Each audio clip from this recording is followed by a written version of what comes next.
Ser podcast. Hola, soy Javier Ruiz y esto es Hora 25 de los negocios. Hoy España 2050.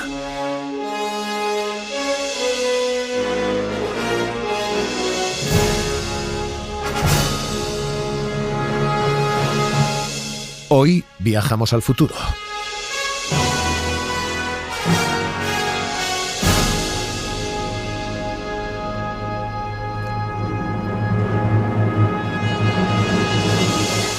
España 2050.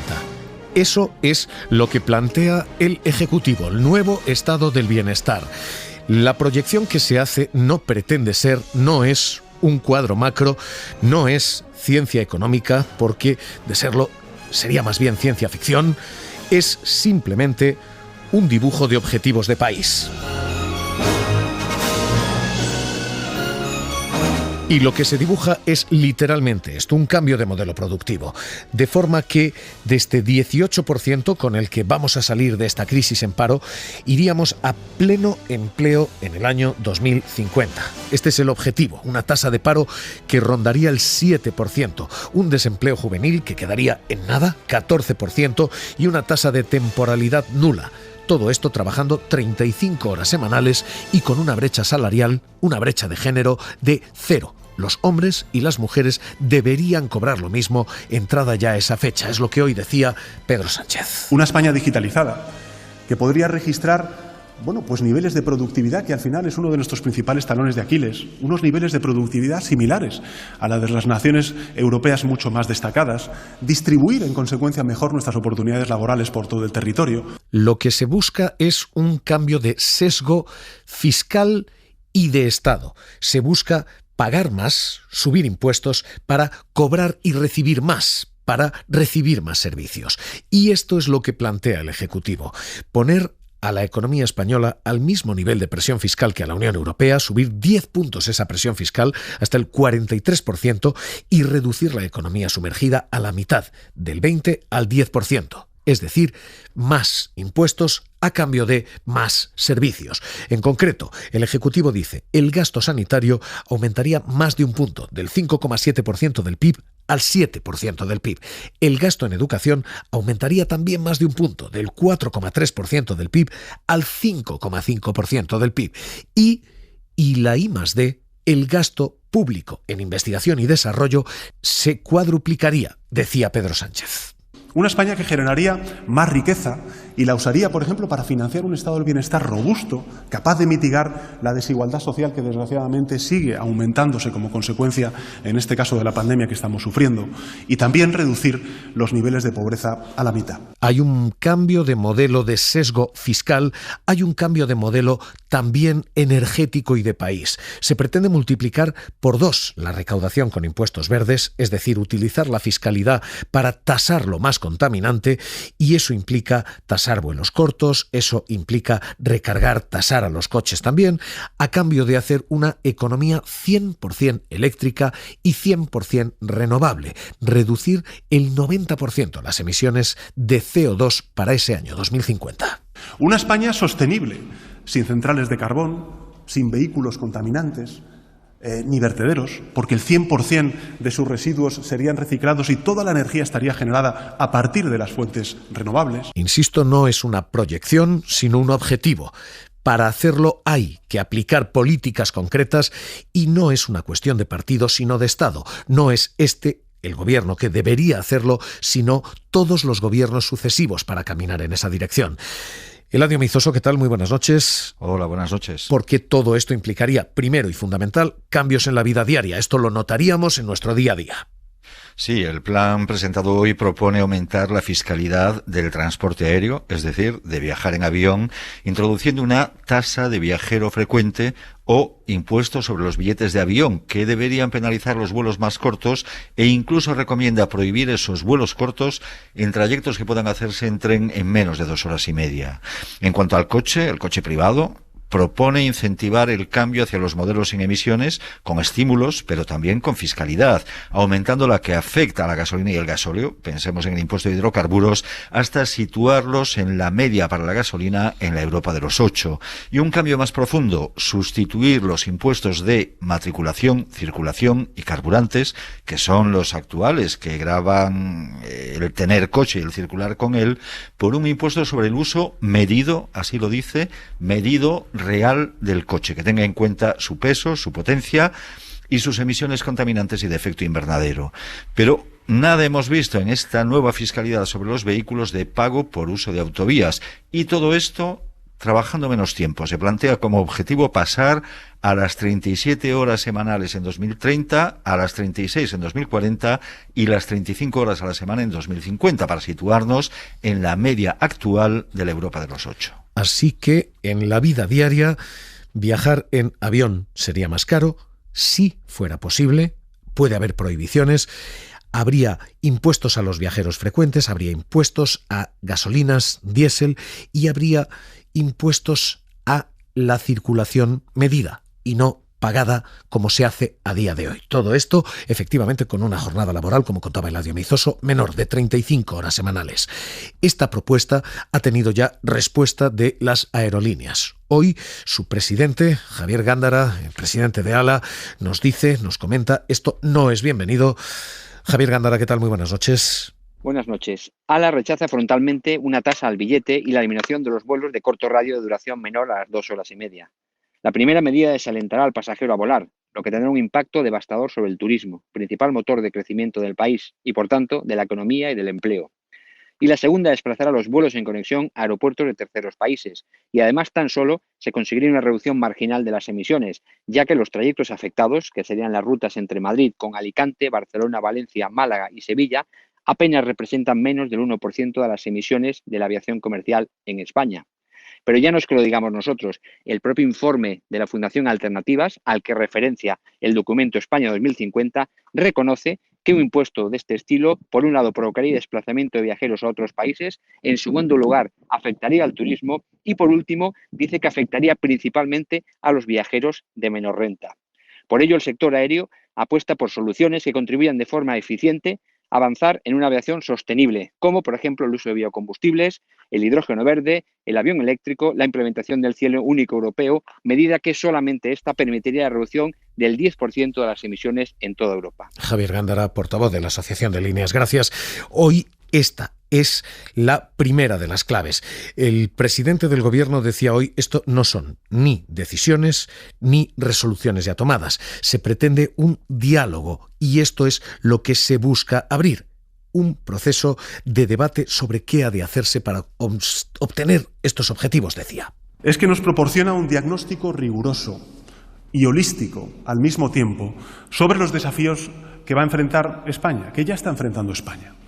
No solo hoy en día, sino también los desafíos que vamos a tener en el medio y en el largo plazo, analizando los posibles riesgos, también las oportunidades que podrían generar. Y en ese medio y largo plazo sociales. hay una clave fundamental, pensiones.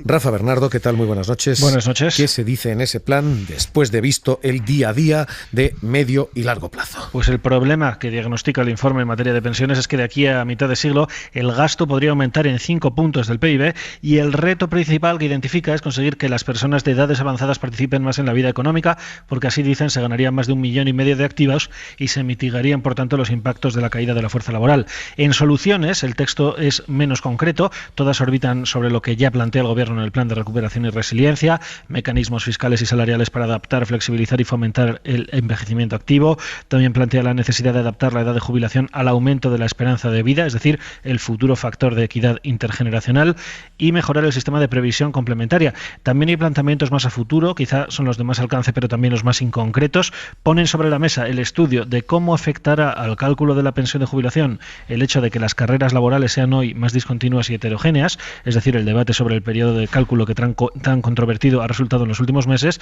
y también se propone repensar el funcionamiento de pensiones como las de viudedad, dicen, en un mundo en el que las mujeres y los hombres tendrán un desarrollo profesional equiparable, aunque reconocen el importante papel de protección de estas prestaciones en la actualidad. Todos los cambios, todos estos programas y objetivos se remiten, eso sí, a acuerdos de país. Dicen, hay que hacerlos con amplios pactos sociales. Raimon Torres, director de Coyuntura y Análisis de Funcas. ¿Qué tal? Muy buenas noches. Hola, buenas noches. ¿Cómo lo valora? ¿Cómo lo lee? Bueno, yo creo que el principal esfuerzo es de precisamente discutir en torno a cómo hacer reformas, no tanto qué reformas hay que hacer. Yo creo que existe ya un consenso. Este informe es uno más. Yo creo que, bueno, grandioso en el sentido de que se trata de un informe muy importante, pero realmente no es tanto qué reformas habría que hacer en este país, sino cómo hacerlas, porque si no vamos a repetir lo mismo durante mucho tiempo.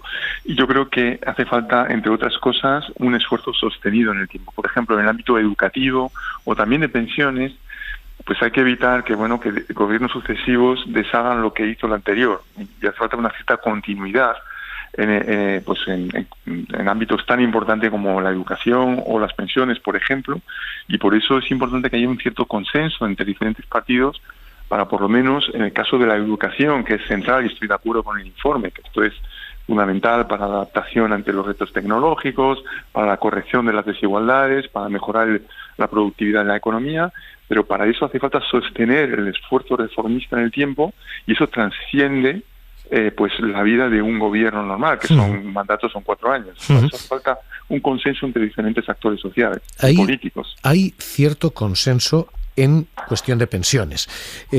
Literalmente se dice que la pensión pública ha de ser complementada por... En este caso lo que se dice es pensiones y planes de empresa.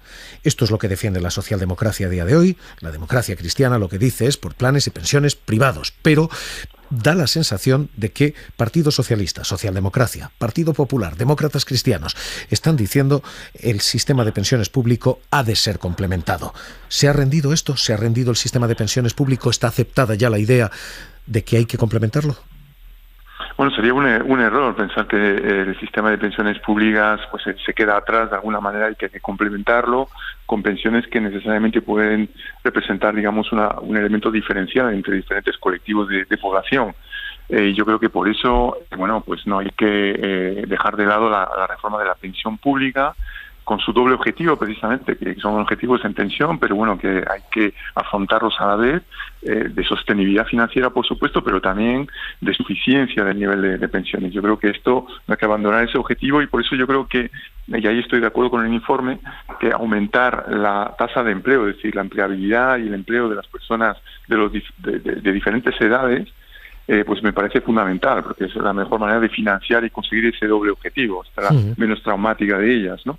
Y después pensiones complementarias, bueno, yo creo que se trata de pensiones de empresa, es decir, que bueno, que se trata de un complemento de ingresos financiado pues a la vez por la empresa y por el propio trabajador, ¿no? Entonces yo creo que es algo que en cierto modo puede ayudar también incluso a convertir la prestación, lo que existe en este momento de la compensación por despido, puede convertirse en parte en esa pensión de empresa. Es decir, que en este momento la compensación en caso de despido tiene un elemento de alguna manera de compensación para la persona, para que reciba en el momento del despido un ingreso, y esto es algo que yo creo que va a seguir ahí.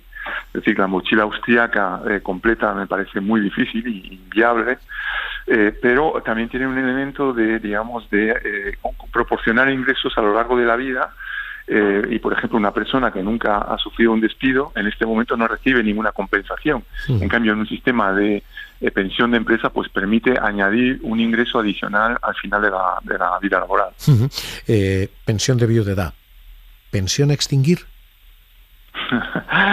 Bueno, yo creo que en el fondo sí, porque realmente lo que es importante es que exista un nivel suficiente de pensión no contributiva, cualquiera sea la causa.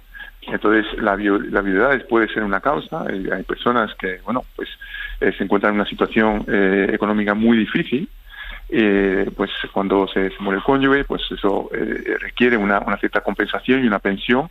Esta es la pensión no contributiva, y bueno, puede haber otras causas, ¿no? de esa situación económica frágil para las personas mayores. Entonces, yo creo que sí, que esto es algo que se corresponde con una sociedad que prácticamente ha cambiado y ya no existe hoy en día. Pues Raymond Torres, director de Coyuntura y Análisis Internacional de Funcas, gracias por estar esta noche aquí en Hora 25 de los Negocios. Un abrazo. A vosotros, buenas noches. Hoy estamos regresando al futuro y todo lo que les acabamos de contar son las líneas económicas que habría que tocar. Pero en la política parece sonar otra música.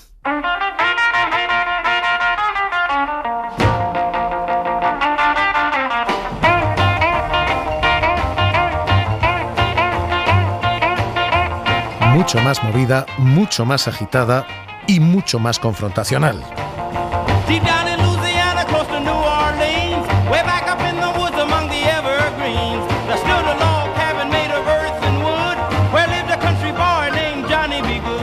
Pedro Sánchez hoy proponía acuerdos con la oposición. Necesitamos una visión que sea ambiciosa, pero también realista, que nos cohesione. Y si queremos que funcione, que sobreviva al paso de las legislaturas, esa visión de futuro tiene que ser una visión política de Estado y no de gobierno. Debe nacer no de un ejecutivo Pedía o de un partido. Un gran diálogo nacional, también con la oposición, decía. Les anuncio que España iniciará un gran diálogo nacional sobre su futuro en las próximas semanas y los próximos meses. Va a ser un proceso de abajo arriba, que va a durar varios meses y que va a estar abierto a todos, a todas las instituciones públicas y privadas, a todos los ciudadanos y ciudadanas que quieran participar de nuestro país. Un gran diálogo nacional. Pues en política, este gran diálogo nacional no ha durado ni 2 o 3 horas. La oposición ha dicho ya no. Pablo Casado. No puede querer a España quien insulta a los españoles, su inteligencia, sus dificultades, sus problemas. Hemos seguido el documento de la España 2050. Pensamos que hay cuestiones que son ofensivas. Hemos escuchado en la primera página que España tiene hambre de futuro. Creo que es una mala expresión cuando hay 2 millones de españoles que hoy están haciendo las colas del hambre. En fin. Lo económico es importante, el cambio de modelo de Estado es imprescindible, probablemente el diálogo es absolutamente necesario, pero la vida política que vivimos es esta, tan agitada y tan movida como esto.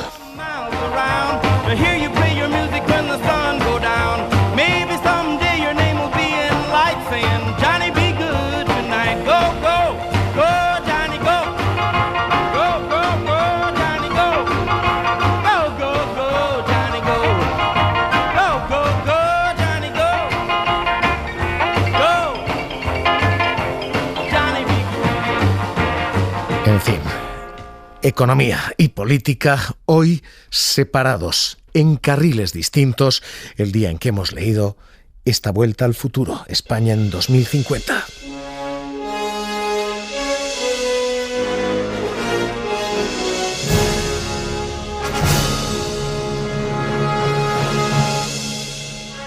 Nuevo modelo productivo, nuevo sesgo fiscal, con más impuestos a cambio de más servicios, nuevo modelo energético y nuevo modelo de transporte, con tasas a los vuelos, con recargo a los coches y con jornadas laborales de 35 horas. Este es el regreso al futuro, este es el objetivo España 2050.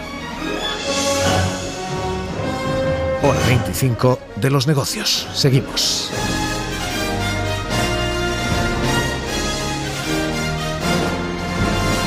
Suscríbete a Hora 25 de los Negocios. Todos los episodios y contenidos adicionales en la app de Cadena SER y en nuestros canales de Apple Podcast, Spotify, iVoox, Google Podcast y YouTube. Escúchanos en directo en la SER de lunes a viernes a las 9:30 de la noche.